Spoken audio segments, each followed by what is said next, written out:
everyone, last 1 year நாங்க use பண்ணிட்டு இருக்கிற ஒரு ஸ்பெஷல் ப்ராடக்ட்டோட ஒரு ஹானஸ்ட் ரிவ்யூ தான் இந்த வீடியோல நம்ம பார்க்க போறோம். இந்த ஸ்பெஷல் ப்ராடக்ட்டோட டெலிவரிக்கு மட்டும் கிட்டத்தட்ட ஒரு 1.5 லட்சம் ரூபாய் செலவாச்சு. இது ஒரு பிரீமியம் கேட்டகரி ப்ராடக்ட். ஒரு பிரீமியம் கேட்டகரி ப்ராடக்ட் அப்படிங்கறனால இதோட மெயின்டெனன்ஸ் காஸ்ட்டும் ரொம்பவே அதிகம். அதே மாதிரி இது ஒரு யூஎஸ் ஸ்பெக் உள்ள ப்ராடக்ட். ஏன்னா இந்தியன் டே டைம்ல யூஎஸ்ல நைட்டா இருக்கறனால ஆஃபா இருக்கும்.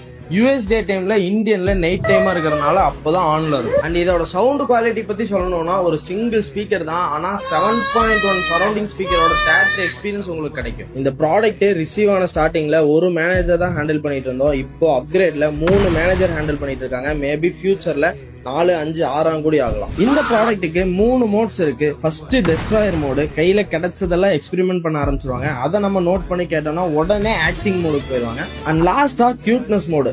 மோஸ்ட்லி இந்த மோட்ல தான் இருப்பாங்க. கியூட்னஸும் கொஞ்சம் எக்ஸ்ட்ராவே இருக்கும். ஆனஸ்டா ஒரே ஒரு விஷயம் சொல்லணும்னா இந்த ப்ராடக்ட்டுக்கு மட்டும் தான் எங்களுக்கு யூசர் மேனுவலே இல்லாம கிடைச்சிருக்கு. அண்ட் முக்கியமா ஒரு விஷயம் சொல்லணும் அப்படின்னா இந்த ப்ராடக்ட்டோட மெயின்டெனன்ஸ் காஸ்ட்டும் ரொம்பவே அதிகம். அப்படிங்கறனால இது ஒரு யூசர் ஃப்ரெண்ட்லியாவும் இல்லாதனால இனிஷியலா நாங்க கிவ்அவே பண்ணலாம்னு பிளான் பண்ணிட்டோம். பட் எமோஷனல் அட்டாச்மெண்ட் காரணமா கேன்சல் பண்ணிட்டோம்.